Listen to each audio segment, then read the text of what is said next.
Hi everyone, my name is Karen. Welcome to today's session. In today's activity, I want to talk about two citizen science projects. These are real-life science research projects that you can join in on just by using a computer and the internet from home. I want to tell you about them because they're interesting and hopefully fun and a really worthwhile use of screen time.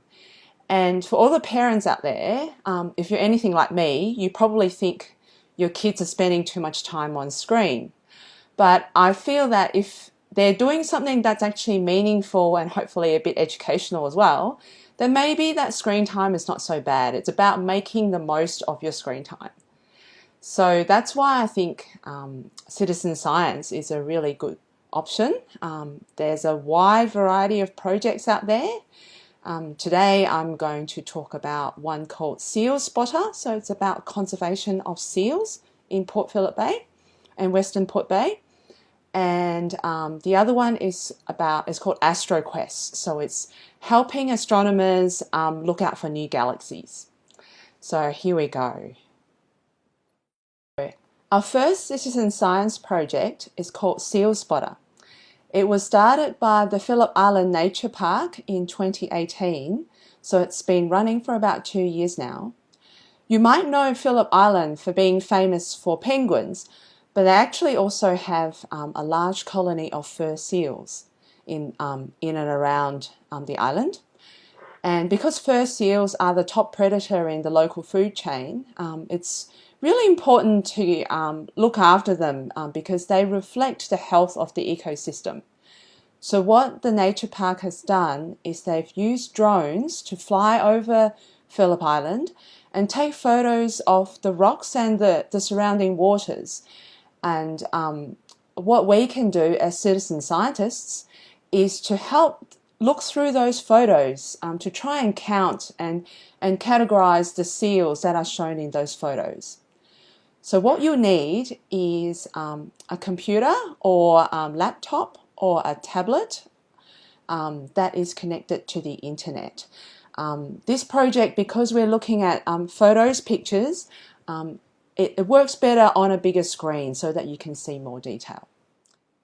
Okay, so for sealSpotter, the full web address is in the handout that is included as part of the activity pack.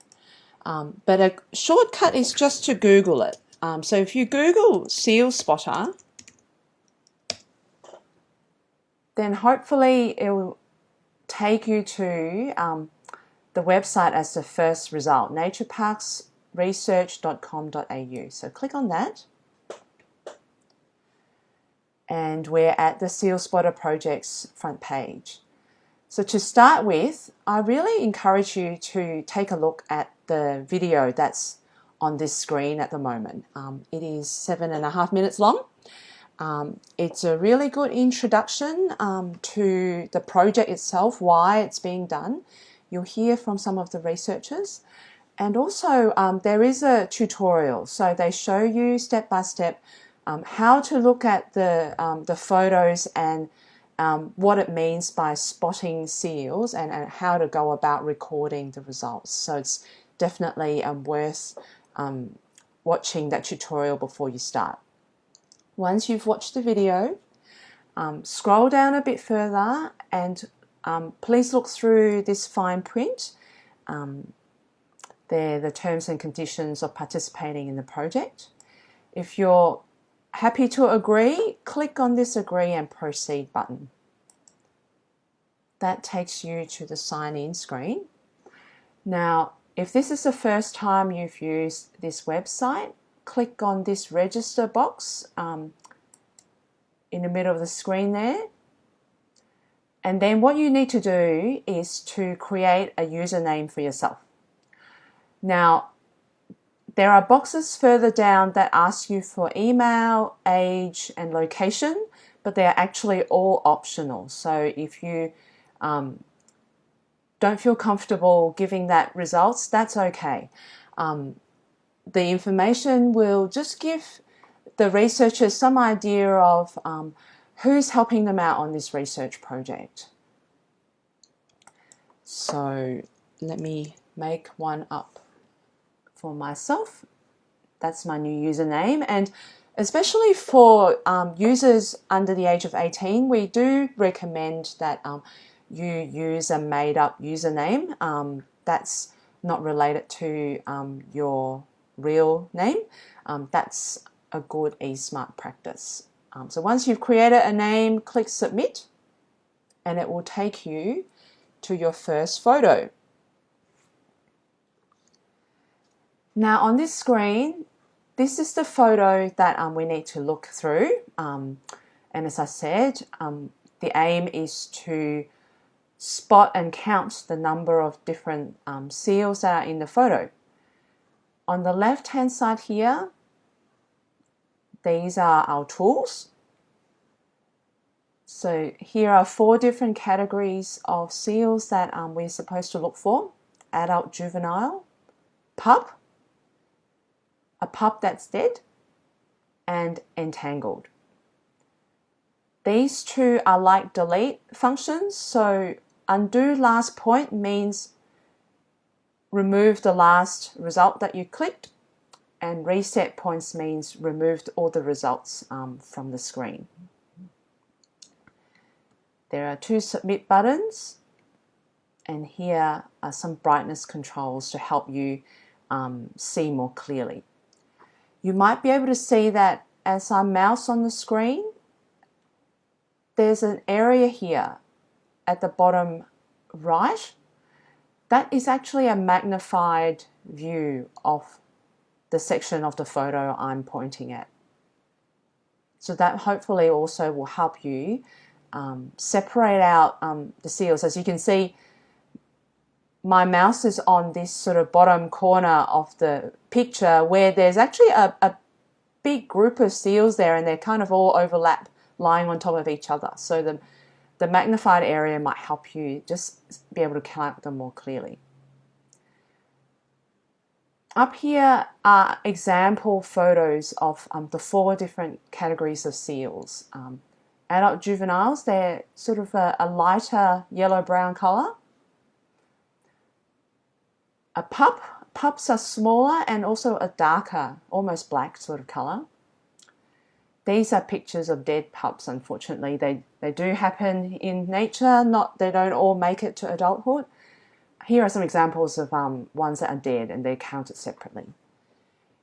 These are quite interesting examples. They're called entangled because it shows that the seals seems to have some plastic type rubbish caught up on their bodies.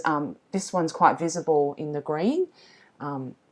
If you remember from the video, one of the researchers says some of these other seals looks like they've been tangled up with fishing line, for example. So it's important for us to note that, to see how much rubbish is in the water, and that will also help us protect the seals in the long run. So to actually start counting, first we need to go to the left. Just click on a category. I'll start with adult. And then just click on the image that you think shows a seal of that category. In this photo, I think the only one might be this big one. So I'll click there, and you might be able to see that there's now a little red dot on that seal. And the different categories are color-coded on the screen. So if I click on here as well, I'll be putting in another red dot because I'm still on the adult category. But if I think I've made a mistake, I can go to undo last point, and that will get rid of that last red dot. If I want to start over again altogether, I'll click reset points, and it will remove all the dots from the screen. But I think this one's definitely an adult, so I'll keep the red dot. I'll do it again. But then I think all the other ones are probably pups. They do look a lot younger, smaller, sorry. So I'm going to click on pup, and then I'll start clicking. So you don't need to personally count them. Just by clicking, the computer will help you count the number you've clicked. So 1, 2, not sure about that one. That one might be dead. It's hard to tell. It looks a little bit buried deeper in the sand than the others. So just keep going and click away. The video did also mention that if a seal is only half visible in your photo, like the one here and the ones down here, then don't count them. There might be another photo later on that will show them whole, and the aim of this survey is to count the whole numbers only. Now this one looks like there might be 2. The magnified area is helping a bit. Okay, so I might go to PubDead and record that one. Now, if you're not 100% sure, then don't worry. Make your best guess as to what it is, or leave it out. Even though we are looking at real research data, there will be some cross-checking. So you're not the only one who will be checking this photo. So there are other people, other researchers and volunteers who will also be looking at the same photo. And so by having multiple people look at the same photos, the researchers will be able to get an average and get a better sense of the true numbers. So because it is a project aimed at involving the general public, the researchers are aware that we're not trained, but we're doing our best, and so they'll take into account, they'll take that into account in their research design. So I think I've pretty much counted all the seals in this photo, so I'm going to click submit. If you see anything unusual or interesting, you can instead click submit with comment. That will allow you to write a brief message to the researchers to report what you've observed. But with this one, I think it's pretty straightforward, so I'm just going to click submit, and my results will be recorded, and it's taking me now to another photo. Now, this one is actually a bit more difficult. I'm not sure I can actually see any seals. I think maybe one.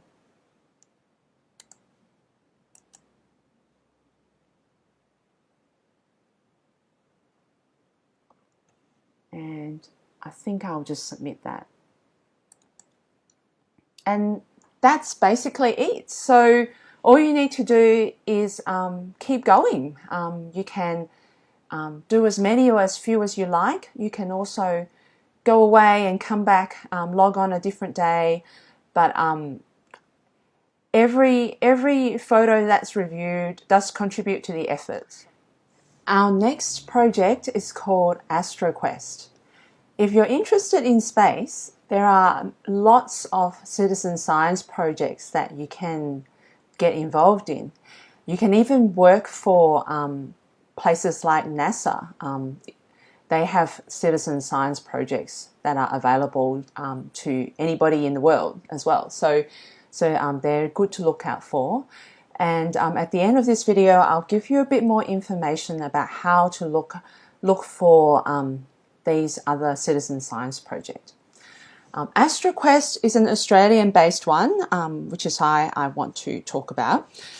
It was started by the International Centre for Radio Astronomy Research, which is based in WA, but it is an international collaboration as well.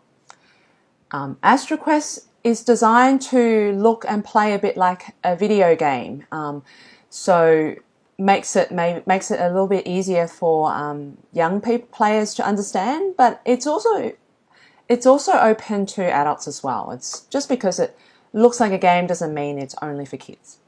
So once again, I'll just quickly Google the page. The web address is actually quite easy to remember, astroquest.net.au. I'll click on that.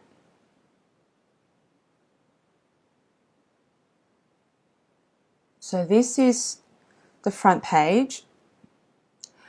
Now, to join AstroQuest, you will need to sign up, and you will need to provide quite a bit of personal information, such as your name, a location address, so not specific name of the street, but a locality like Melbourne, Victoria, and so on.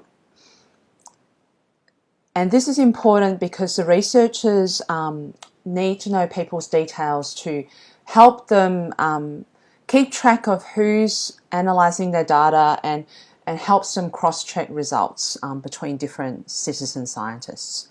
It also allows you to save some of the beautiful images that you've worked on. So to register, click on the Register tab at the top of the screen. And at this stage, we'll register as an individual. AstroQuest has been designed to be available as a classroom activity. So if you have a go today and really enjoy it, maybe you can actually mention it to your teacher. There are teacher resources available on this website to help a teacher plan AstroQuest as a classroom activity. So if you're ever doing an inquiry unit on space, it could be something that helps you learn about space. So now we've got a form. The ones with the asterisks on it are compulsory information that you need to fill in. So it's first name, last name, location, a country location, a gender. There are a couple of different options there. Age and educational level are not compulsory. You do need to provide an email and also supply or create a username and password. Now, I've actually signed up already, so I've gone back up to the top of the screen, and I'm just going to click login now and put in my details that I previously saved.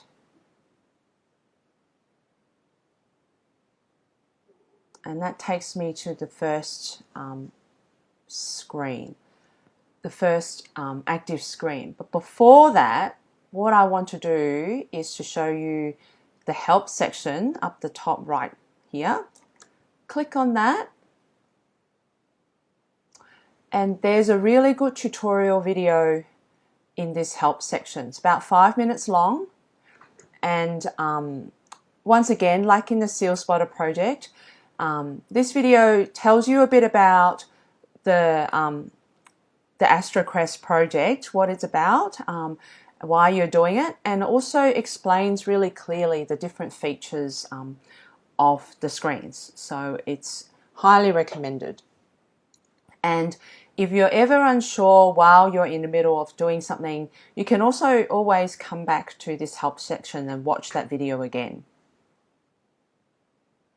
So once I've watched the video, I'll move back to the quests. So this is your first quest screen.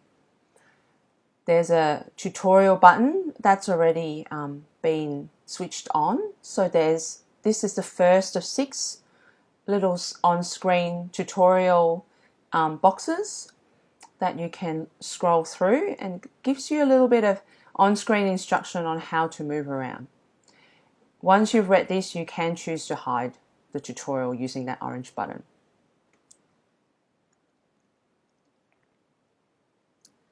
Then when you're ready, having looked through all the tutorial sections, you can click on this first quest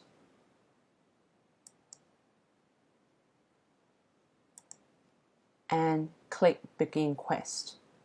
So this is just a way of gradually helping you get used to how to look through the data, because the quest will begin with some easier images and it'll get harder as they progress. But also as you progress, you can win, you'll reach milestones and win things like virtual badges to help you keep track of your progress. So I'll click Begin Quest now. Okay, so this is the first image. So what we're seeing here, this part on the right is a radio telescope image of a distant galaxy. What's been done is that a computer has already started to analyze the image. This yellow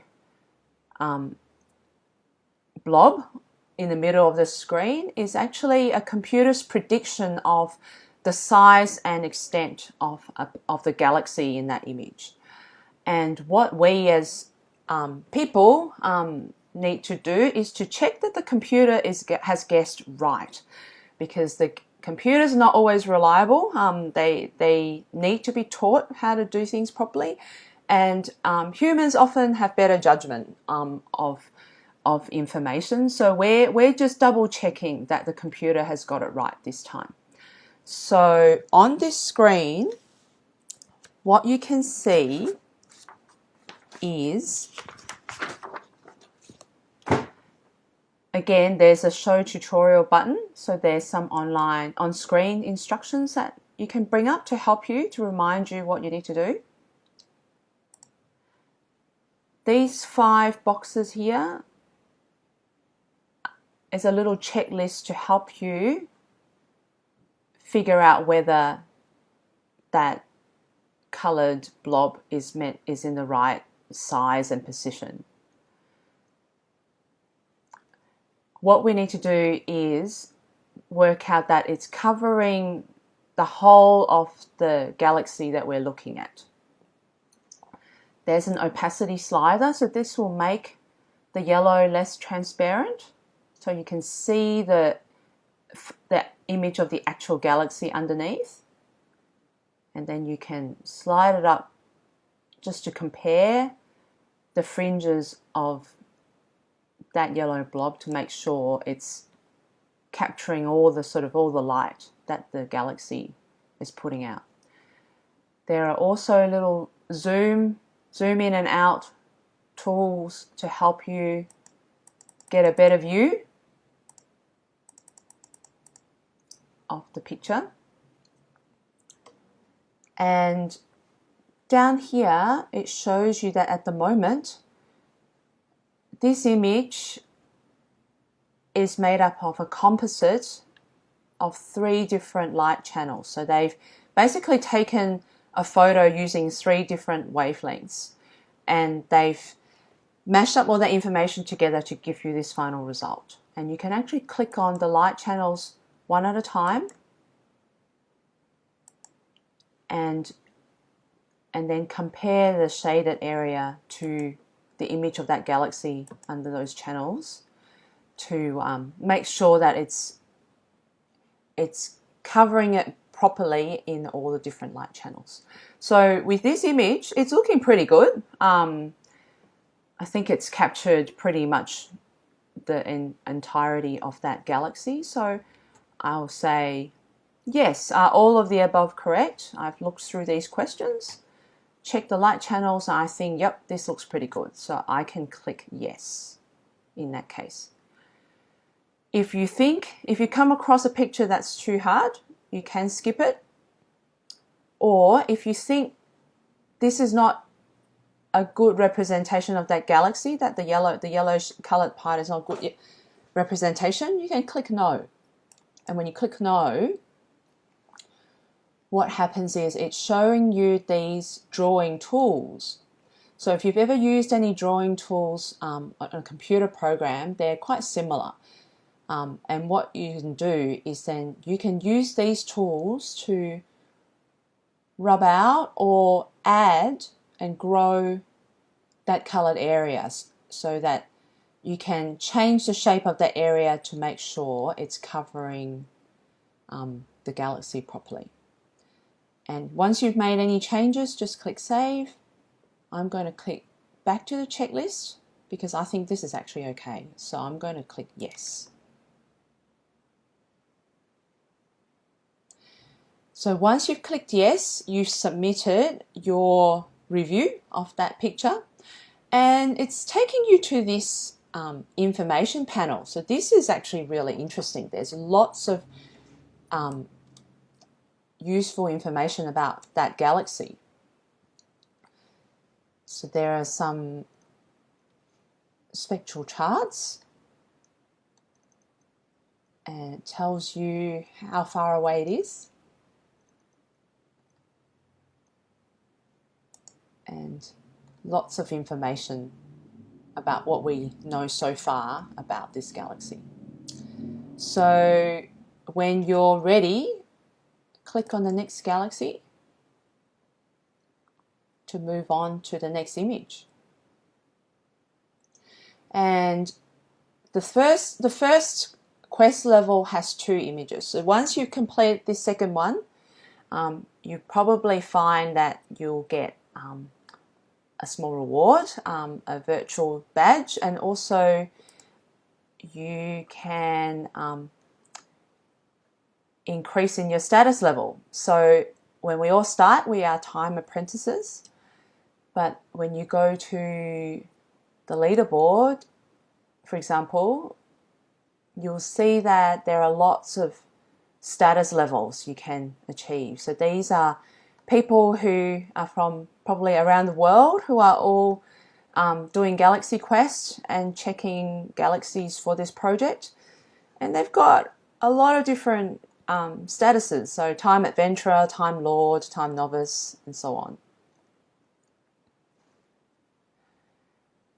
So if you want to know more about the science of astronomy or the science behind the project itself, there is this Science tab with articles and some videos that you can look at. There's also a couple of tools like your profile. You can actually maybe create an avatar. You can save some of the telescope images that you've worked on. And there is actually also a forum. So AstroQuest actually creates opportunities for people to meet in person. So as well as just an online community of people helping on this project. If you're interested in meeting other people who are interested in astronomy, you can go to updates and forum to communicate with other people. Now, if you are under 18, it is. I just want to remind you about good eSmart strategies, and take care if you communicate with other users of programs and forums. But updates will give. I can see here that last year there was actually a meetup in Melbourne. So for people who want to meet other astronomy enthusiasts, AstroQuest can give you that opportunity to do that. So that's what you need to know to get going on AstroQuest. I hope you liked that and hope that sounds interesting to you. Now, I said before at the beginning of the video that citizen science is a really big topic, and actually there are lots and lots of projects out there. So if you're interested in citizen science, and in fact some of those projects are not just science related. Some of them relate to medicine, some of them related to mathematics, some of them relate to history and language as well. What you can do is you can do a Google search for citizen science, but also I have written a blog that I've uploaded to the Yarra Plenty Regional Library website. So the blog has a bit of extra information about the what and why of citizen science, and also gives you some further ideas of where to look out for new project ideas. So if you're interested, go to the YPRL website, scroll a little bit further down to all blogs and news, and the blog post on citizen science will be uploaded before the school holidays start. So thank you for watching this video. I hope you get a lot of fun and enjoyment out of learning about citizen science, and see you next time. Also, if you're interested in science-based activities, don't forget that YPRL runs an online science club, which is a video once a week on a Tuesday at 4 p.m. That will start back up when the school holidays finish.